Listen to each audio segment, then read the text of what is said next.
में से कौन सा वृक्ष पर्वतीय वनों में पाया जाता है? ऑप्शन पहला है देवदार, ऑप्शन दूसरा है आबनूस, ऑप्शन तीसरा है टीक और ऑप्शन चौथा है शीशम। तो इसका आंसर हो जाएगा ऑप्शन नंबर पहला देवदार। बात कर लेते हैं यहाँ पर पर्वतीय वन के बारे में। तो पर्वत में पाए जाने वाले वनों को पर्वतीय वन कहा जाता है।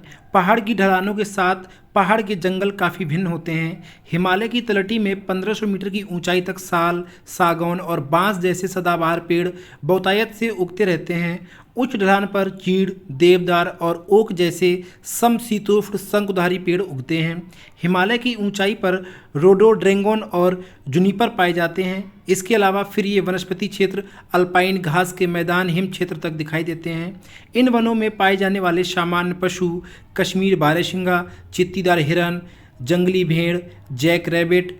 क्वेश्चन दूसरा है चाप चार कुट उत्सव भारत के किस राज्य में मनाया जाता है? ऑप्शन पहला है मिजोरम, ऑप्शन दूसरा है गोवा, ऑप्शन तीसरा है झारखंड, ऑप्शन चौथा है केरल। तो हम लोग कुछ अन्य बिंदु पर भी चर्चा कर लेते हैं। मिजोरम में मिजो का सबसे बड़ा और सबसे खुशहाल त्यौहार चाप चार वर्तमान में 2022 में मिजोरम में बहुत धूमधाम से मनाया गया।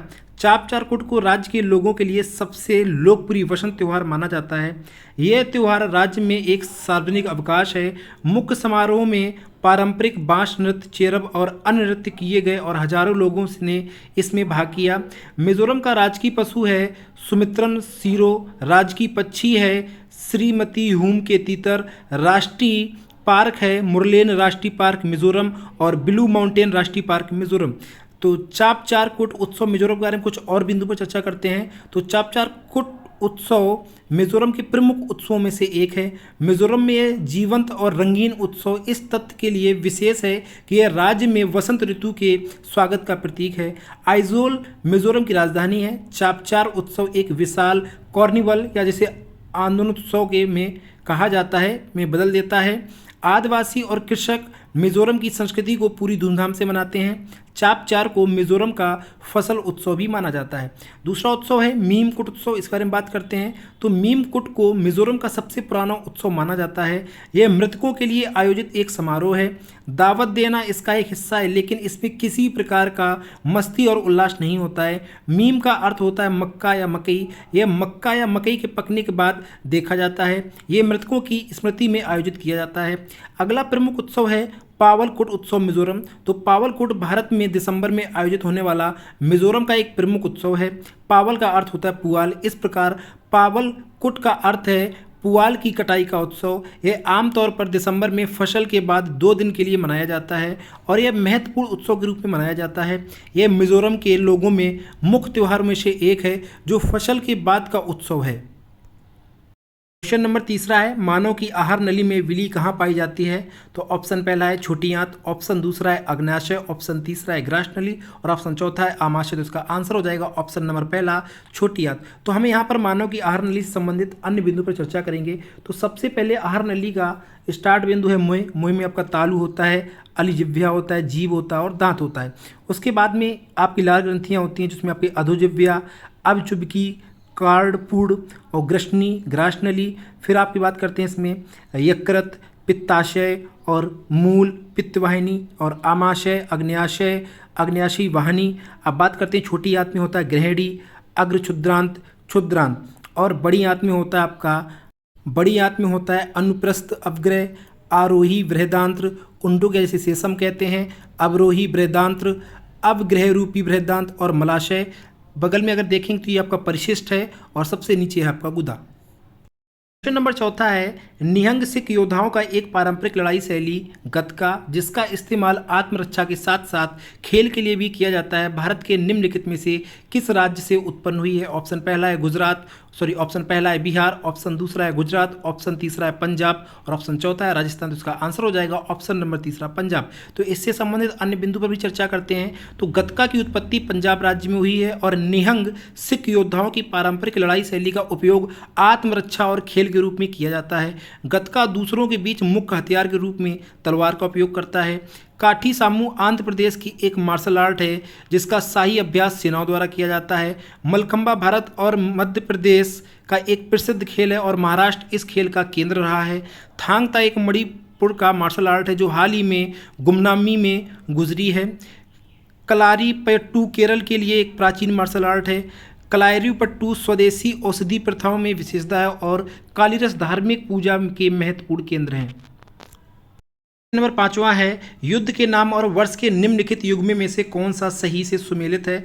तो इसमें दिया गया फर्स्ट पॉइंट बक्सर का युद्ध 1764, दूसरा पॉइंट है प्लासी का युद्ध 1757। तो इसका ऑप्शन पहला है ना तो फर्स्ट और ना ही सेकंड, ऑप्शन दूसरा है फर्स्ट और सेकंड दोनों, ऑप्शन तीसरा है केवल सेकंड और ऑप्शन चौथा है केवल फर्स्ट। तो इसका आंसर हो जाएगा ऑप्शन नंबर दूसरा फर्स्ट और सेकंड दोनों। तो हम अगर बात करते हैं तो बक्सर का युद्ध 1764 ईस्वी में लड़ा गया। बक्सर का युद्ध वह युद्ध था जो अंग्रेजी सेनाओं और मीर कासिम की संयुक्त सेना के बीच में लड़ा गया था। यह युद्ध फरमान और दस्तखत के उपयोग का नतीजा था और मीर कासिम बंगाल के नवाब, अवध नवाब शाह आलम द्वितीय और मुगल सम्राट के व्यापार विस्तारक की आकांक्षा भी इसका कारण थी। बक्सर का युद्ध भारत के इतिहास में सबसे महत्वपूर्ण मोड़ साबित हुआ। 1765 ईस्वी में शुजाउद्दौला और शाह आलम ने क्लाइव के साथ इलाहाबाद में संधि पर हस्ताक्षर किए जो कंपनी के गवर्नर बन गए थे। इन संधियों के तहत अंग्रेजी कंपनी ने बंगाल, बिहार, ओडिशा की दीवानी को सुरक्षित कर दिया, जिससे कंपनी को इन क्षेत्रों से राजस्व एकत्र करने का अधिकार मिल गया। तो यहाँ पर हम लोग और बात करेंगे इन युद्धों के बारे में। तो प्लासी का जो युद्ध हुआ था यह रॉबर्ट क्लाइव के नेतृत्व में ईस्ट इंडिया कंपनी और सिराजुद्दौला के बीच में लड़ा गया था। ये 23 जून 1757 को लड़ा गया था। पानीपत का पहला युद्ध बाबर और इब्राहिम लोदी की सेनाओं के बीच में लड़ा गया था। यह युद्ध 21 अप्रैल 1526 को लड़ा गया था। पानीपत का दूसरा युद्ध यह हिंदू सम्राट हेमूचंद विक्रमादित्य और अकबर के बीच में लड़ा गया था। यह 5 नवंबर 1556 ईस्वी में लड़ा गया था। क्वेश्चन नंबर 6वां है पांडुलिपियां सामान्यतः डैश डैश पर लिखी जाती हैं। ऑप्शन पहला ताड़पत्रों, ऑप्शन दूसरा पत्थरों, ऑप्शन तीसरा लोहों और ऑप्शन चौथा है तुलसी के पत्तों। तो इसका आंसर हो जाएगा ऑप्शन नंबर पहला ताड़पत्रों। तो अन्य बिंदु पर भी हम लोग चर्चा कर लेते हैं। यह हस्तरेखाओं को ताड़ के पत्तों पर लिखा जाता है तो उन्हें ताड़ के पत्ते की पांडुलिपियों के रूप में नामित किया जाता है और जब कागज पर लिखा जाता है तो उन्हें कागजी पांडुलिपियां कहा जाता है। यह मिट्टी, पत्थर, कपड़ा, चमड़ा, छाल, कपड़ा, धातु, ताड़ का पत्ता, कागज या किसी भी अन्य सामग्री पर एक हस्तलिखित रचना है जिसमें महत्वपूर्ण वैज्ञानिक, ऐतिहासिक और सौंदर्य मूल हैं और कई सैकड़ों विभिन्न भाषाओं और लिपियों में पाए जाते हैं। शुरुआती पांडुलिपियां नेपाल और बंगाल से ताड़ के पत्ते में मिली थीं। यह एक सुंदर कोड़ीय शिलालेख है। पांडुलिपियां ऐतिहासिक अभिलेखों से अलग हैं, जैसे कि चट्टानों पर शुक्तियाँ, राजस्व अभिलेख जो इतिहास में घटनाओं या प्रतिक्रियाओं पर प्रत्यक्ष जानकारी प्रदान करते हैं। भारत में लंबे आयताकार आकार का उपयोग प्राचीन काल में 19वीं शताब्दी तक किया जाता था। क्वेश्चन नंबर 7वां है फोर्ब्स की रियल टाइम अरबपतियों की सूची 2022 में निम्नलिखित में से किसे दुनिया का सबसे अमीर व्यक्ति के रूप में स्थान दिया गया था। ऑप्शन पहला है जेफ बेजोस, ऑप्शन दूसरा है बर्नार्ड अर्नोल्ट, ऑप्शन तीसरा है वॉरेन बफेट और ऑप्शन चौथा है एलन मस्क। तो इसका आंसर हो जाएगा एलन मस्क। ये 2022 के अनुसार था लेकिन वर्तमान में इसमें परिवर्तन हुआ है। तो हम लोग नीचे देखेंगे तो इसमें नंबर 1 पर हैं बर्नार्ड अर्नोल्ट जो फर्स्ट पर हैं, सेकेंड नंबर पर हैं आपके एलन मस्क और ऑप्शन तीसरे नंबर पर हैं आपके जेफ बेजोस और चौथे नंबर पर हैं लॉरी एलसन। क्वेश्चन नंबर 8वां है भारतीय संविधान में अनुच्छेद 43B को डैश डैश के रूप में जोड़ा गया था। ऑप्शन पहला है मौलिक अधिकार, ऑप्शन दूसरा है मौलिक कर्तव्यों, ऑप्शन तीसरा है राज्य नीति निर्देशक तत्वों और ऑप्शन चौथा है संवैधानिक निकाय। तो इसका आंसर हो जाएगा ऑप्शन नंबर तीसरा राजनीति के निर्देशक तत्वों या DPSP। तो अब इसके बारे में चर्चा कर लेते हैं। तो अनुच्छेद 43B भारत के संविधान के अनुच्छेद 43B के अनुसार राज्य सहकारी समितियों के स्वैच्छिक गठन, स्वायत्त कामकाज, लोकतांत्रिक नियंत्रण और पेशेवर प्रबंधन को बढ़ावा देने का प्रयास करेगा। अनुच्छेद 43B भारतीय संविधान के भाग 4 में शामिल है। 2011 के 97वें संविधान संशोधन अधिनियमों ने सहकारी समितियों को संवैधानिक दर्जा और संरक्षण प्रदान किया था। इस संशोधन में संविधान में निम्नलिखित परिवर्तन किए गए। पहला है इसने सहकारी समितियों के गठन के अधिकार को मौलिक अधिकार बना दिया जो आर्टिकल 19 से संबंधित है। इसमें सहकारी समितियों को बढ़ावा देने पर राज्य का नीति निर्देशक सिद्धांत शामिल था जो अनुच्छेद 43B में है। इसने संविधान में एक नया भाग 9B जोड़ा जिसका शीर्षक था सहकारी समितियां जो अनुच्छेद 243 ZH से 243 ZT तक है।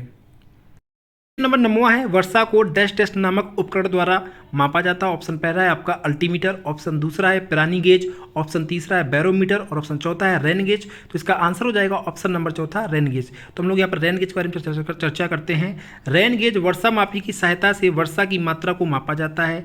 रेन गेज में एक धातु का सिलेंडर होता है जिस पर एक गोलाकार फनल लगा होता है। फनल के रिम का व्यास सामान्यतः 20 सेंटीमीटर होता है। बारिश की बूंदों को एक मापने वाले गिलास में एकत्र किया जाता है और मापा जाता है। आमतौर पर वर्षा को मिलीमीटर या सेंटीमीटर की इकाइयों में मापा जाता है। बर्फ को भी इसी तरह के द्रव के रूप में बदलकर मापा जाता है। तो देख सकते हैं बगल में आपका जो फोटो दिखाया गया है ये आपका रेन गेज है। क्वेश्चन नंबर 10वां है, गुरु बिपिन सिंह किस शास्त्रीय नृत्य शैली के लिए जाने जाते थे? ऑप्शन पहला है कथकली, ऑप्शन दूसरा है बिहू, ऑप्शन तीसरा है कथक और ऑप्शन चौथा है मणिपुरी। तो इसका आंसर हो जाएगा ऑप्शन नंबर चौथा। तो हम लोग यहाँ पर गुरु बिपिन सिंह के बारे में कुछ अन्य बिंदु पर चर्चा करते हैं और जो प्रमुख आपके अन्य बिंदु हैं उस पर भी चर्चा करेंगे। तो गुरु बिपिन सिंह मणिपुर नृत्य के निर्देशक, कोरियोग्राफर और शिक्षक थे। गुरु बिपिन सिंह को वर्ष 1966 में संगीत नाटक अकादमी पुरस्कार प्राप्त हुआ था। एक पारंपरिक चिकित्सक के बेटे और एक गायक सिंह ने मणिपुर नृत्य पर ध्यान केंद्रित करने से पहले विशेष रूप से गुरु अमोदन शर्मा के अधीन मणिपुर के राजा के सहयोग से गायन और नृत्य का अध्ययन करना शुरू किया। हालांकि उन्होंने एक फिल्म कोरियोग्राफर के रूप में जीविका अर्जित की, लेकिन उन्होंने पारंपरिक नृत्य शैली के अपने ज्ञान का विस्तार करने की इच्छा पर ध्यान नहीं दिया। उस प्रयास के हिस्से के रूप में उन्होंने इम्फाल में महिलाओं के लिए गोविंद जी नृत्यालय नृत्य विद्यालय और 1972 में कलकत्ता में मणिपुरी नर्तनालय नृत्य विद्यालय बनाया था। उन्होंने कई नृत्य नाटकों और एकल नृत्यों को कोरियोग्राफ किया और झावेरी सिस्टर्स, कलावती देवी, विनोदिनी देवी, गुणेश्वरी देवी, प्रीति पटेल, श्रुति बनर्जी, लता शाना देवी, लैली बसु, इंद्राणी देवी, मनोरमा देवी, पौसाली चटर्जी, सोहनी रे, बिवंदा देवी, रंजनी बसु सहित कई छात्रों का उत्पादन किया।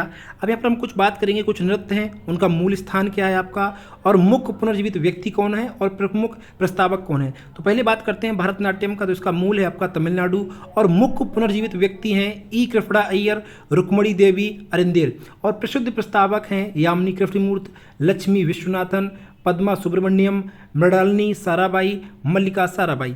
नेक्स्ट नृत्य है आपका कुचिपुड़ी। इसका मूल है आंध्र प्रदेश और इसके मुख्य पुनर्जीवित व्यक्ति हैं बाला सरस्वती, रागिनी देवी और इसके प्रसिद्ध प्रस्तावक हैं आपके राधा रेड्डी और राजा रेड्डी, यामिनी कृष्णमूर्ति और इंद्राणी रहमान।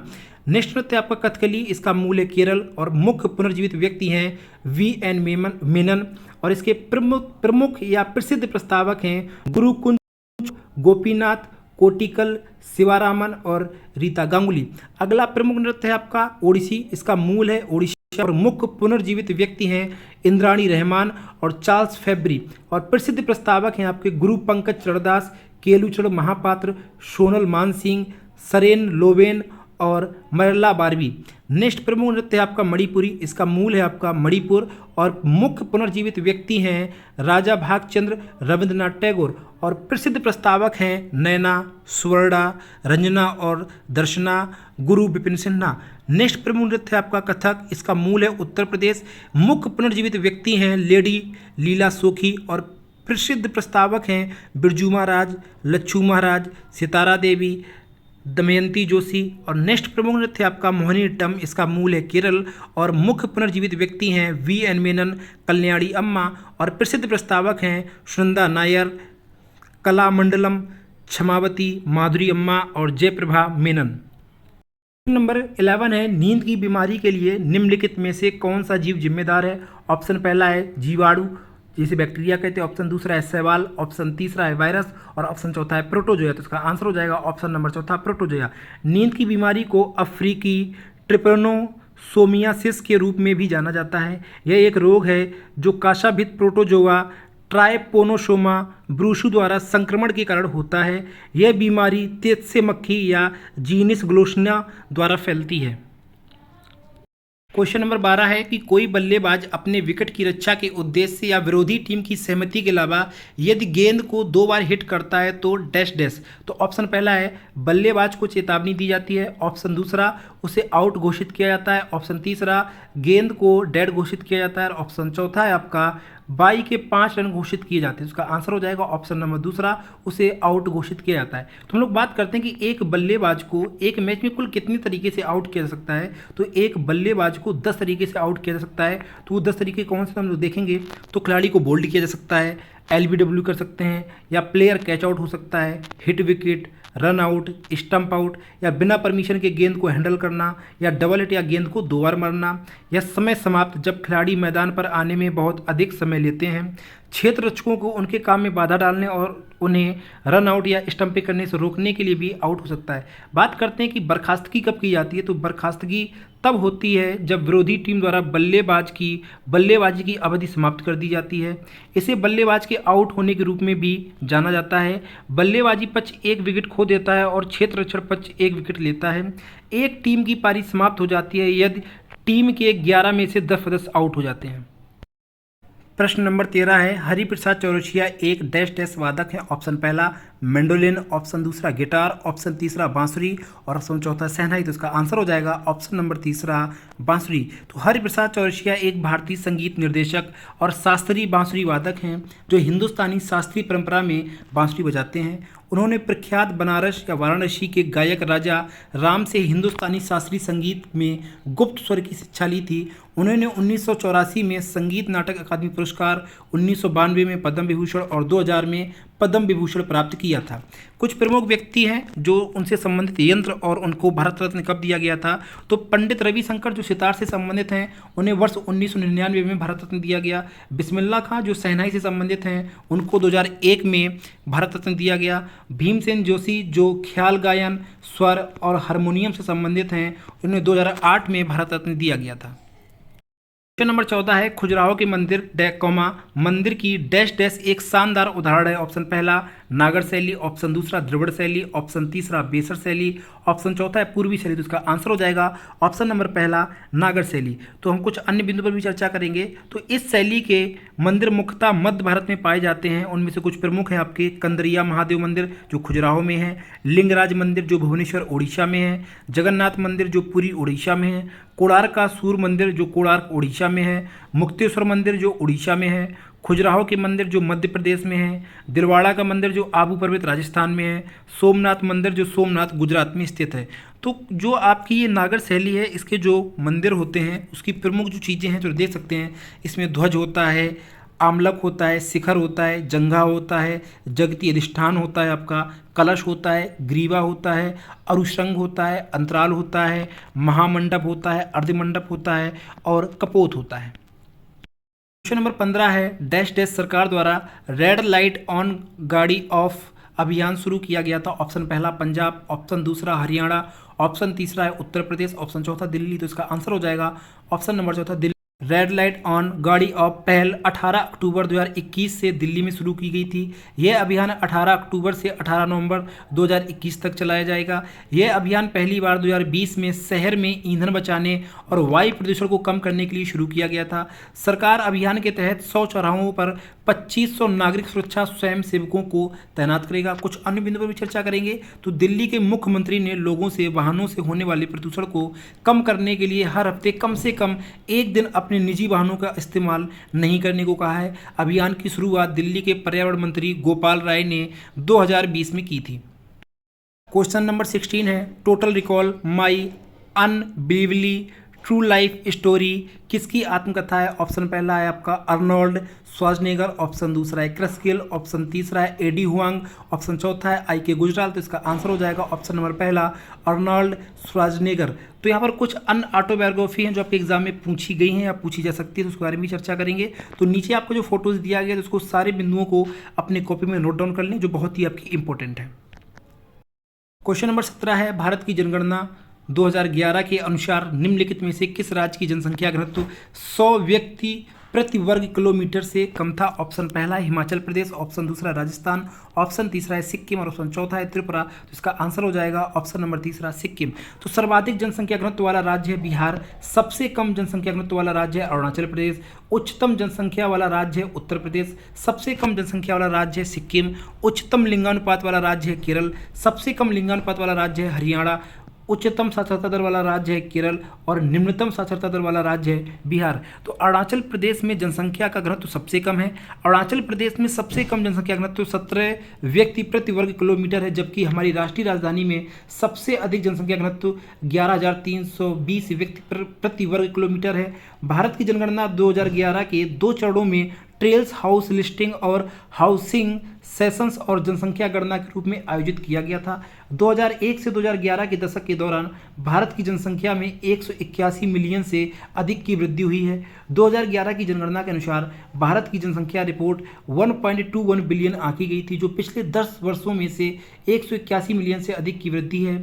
यह क्वेश्चन नंबर 18 है। भारत के संविधान में कहा गया है कि कोई भी व्यक्ति भारत के राष्ट्रपति के रूप में चुनाव के लिए तब तक योग्य नहीं होगा जब तक कि उसने डैश डैश वर्ष की आयु पूरी नहीं कर ली। ऑप्शन पहला है 25, ऑप्शन दूसरा है 40, ऑप्शन तीसरा है 35 और ऑप्शन चौथा है 45। तो इसका आंसर हो जाएगा ऑप्शन नंबर तीसरा 35। तो बात करते हैं अनुच्छेद 58 में बोला गया है कि राष्ट्रपति के रूप में चुनाव के लिए आवश्यक योग्यताओं से संबंधित हुए इस प्रकार हैं। वह भारत का नागरिक होना चाहिए, उसकी आयु 35 वर्ष से अधिक होनी चाहिए, वह लोकसभा अर्थात लोकसभा के सदस्य के रूप में चुनाव के लिए योग्य होना चाहिए, उसे संघ या किसी राज्य सरकार या किसी स्थानीय या सार्वजनिक प्राधिकरण के अधीन लाभ के कोई पद धारण नहीं करना चाहिए।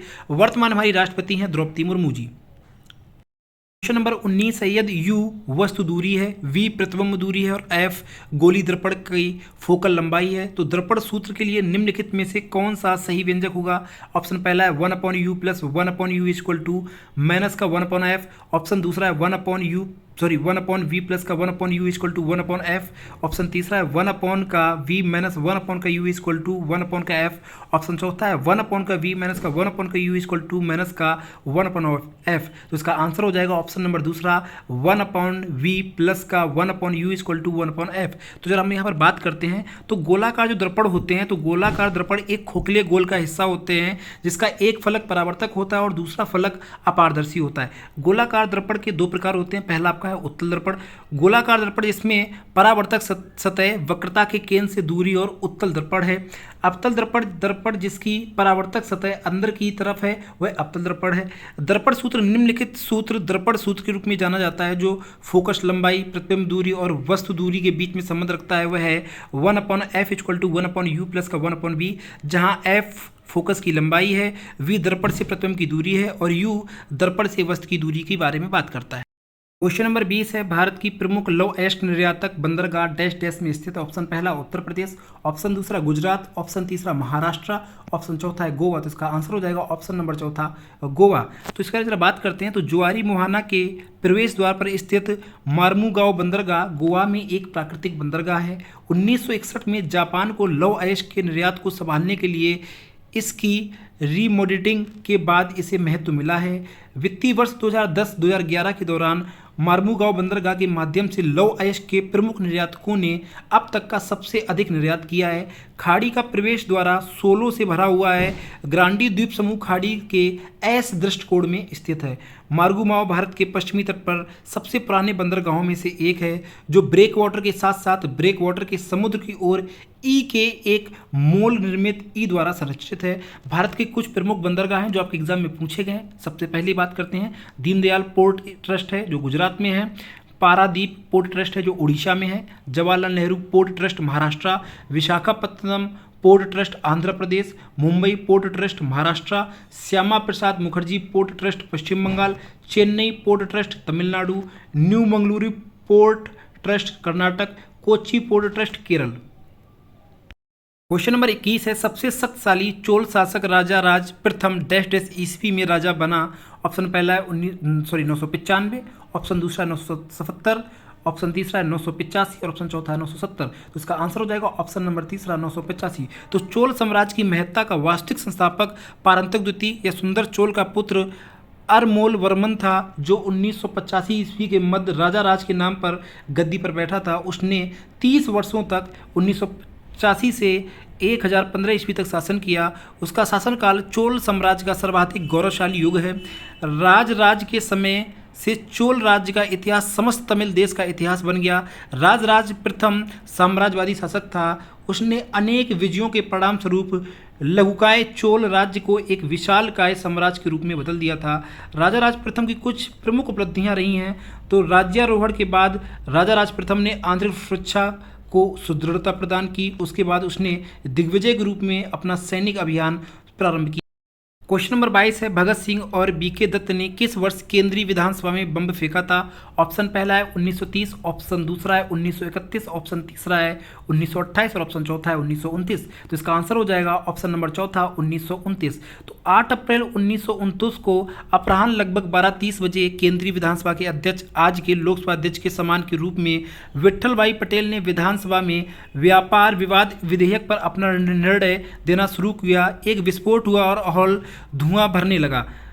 विजिटर्स गैलरी से नौजवानों द्वारा इंकलाब जिंदाबाद, दुनिया के मजदूरों एक हो और साम्राज्यवाद मुर्दाबाद के नारे लगाए जा रहे थे।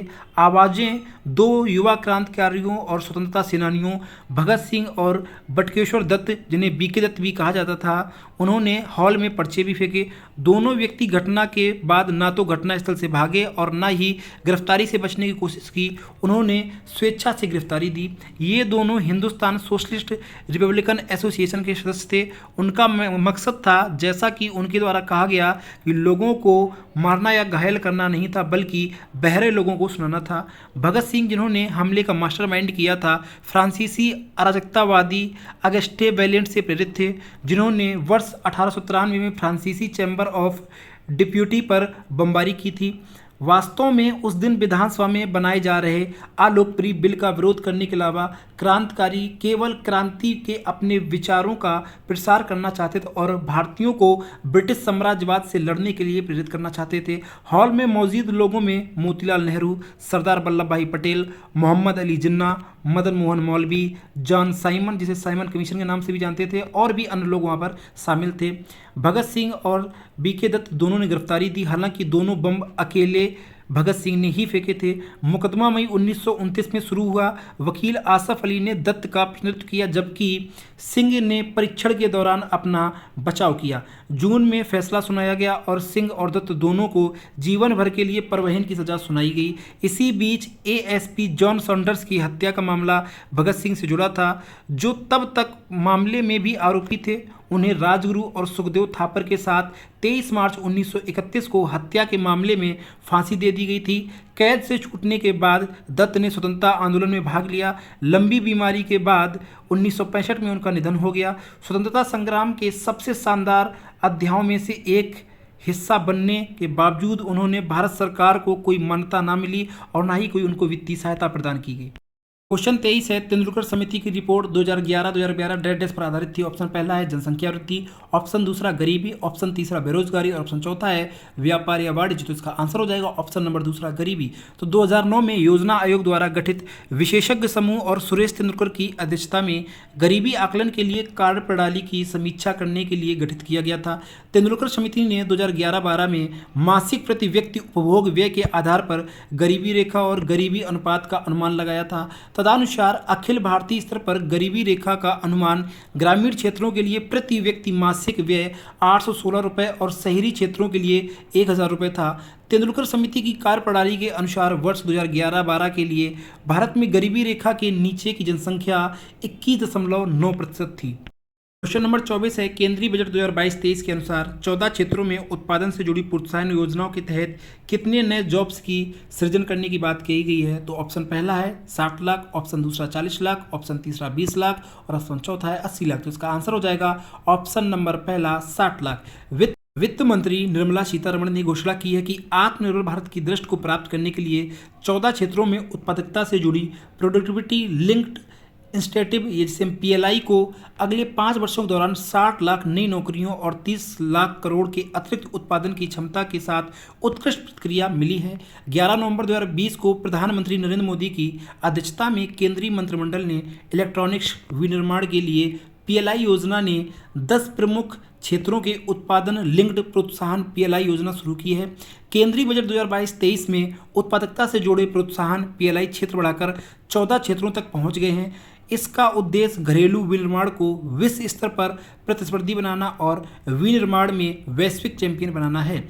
1 फरवरी 2021 को पेश किए गए केंद्रीय बजट 2021-22 में केंद्रीय वित्त मंत्री ने 13 प्रमुख क्षेत्रों को प्रोडक्टिविटी लिंक्ड इंसेंटिव PLI योजनाओं के लिए 1.97 लाख करोड़ के परिव्यय की घोषणा की थी। इसका मतलब है कि PLI योजनाओं के परिणामस्वरूप भारत में न्यूनतम उत्पादन 5 वर्षों में 500 बिलियन अमेरिकी डॉलर से अधिक होने की उम्मीद है। क्वेश्चन नंबर 25 है, भवई किस भारतीय राज्य का पारंपरिक नाट्य शैली? ऑप्शन पहला गुजरात, ऑप्शन दूसरा नागालैंड, ऑप्शन तीसरा कर्नाटक और ऑप्शन चौथा है तमिलनाडु। इसका आंसर हो जाएगा ऑप्शन नंबर पहला गुजरात। भवई और कालीबेलिया पारंपरिक नृत्य के रूप में हैं जो राजस्थान को अपनी उत्पत्ति का श्रेय देते हैं। भवई ये महिलाओं द्वारा किए जाने वाला एक व्यापक और घूमने वाला नृत्य है, लेकिन पुरुषों द्वारा भी किया जाता है। इसमें संकीर्ण या तीक्ष्ण वस्तुओं पर खड़े होने के दौरान सिर पर 7 से 9 पीतल के बर्तनों को संतुलित करने जैसे मुश्किल संतुलन कार्य भी शामिल होते हैं। आगे बात करते हैं कुछ अन्य के बारे में। तो कालीबेलिया यह साधारणतया राजस्थान का कालीबेलिया जनजाति के साथ जुड़ा हुआ है। महिलाएं संगीत पर झूमती हैं और लचीलेपन का प्रदर्शन करने के लिए एक्रोबेटिक डांस स्टेप्स का उपयोग करती हैं और पुरुषों द्वारा विभिन्न वाद्य यंत्र बजाए जाते हैं। असम का पारंपरिक नृत्य है बिहू, पंजाब का पारंपरिक लोक नृत्य है भांगड़ा और गिद्धा, हरियाणा का पारंपरिक लोक नृत्य है आपका धमाल, फाग, झूमर आदि।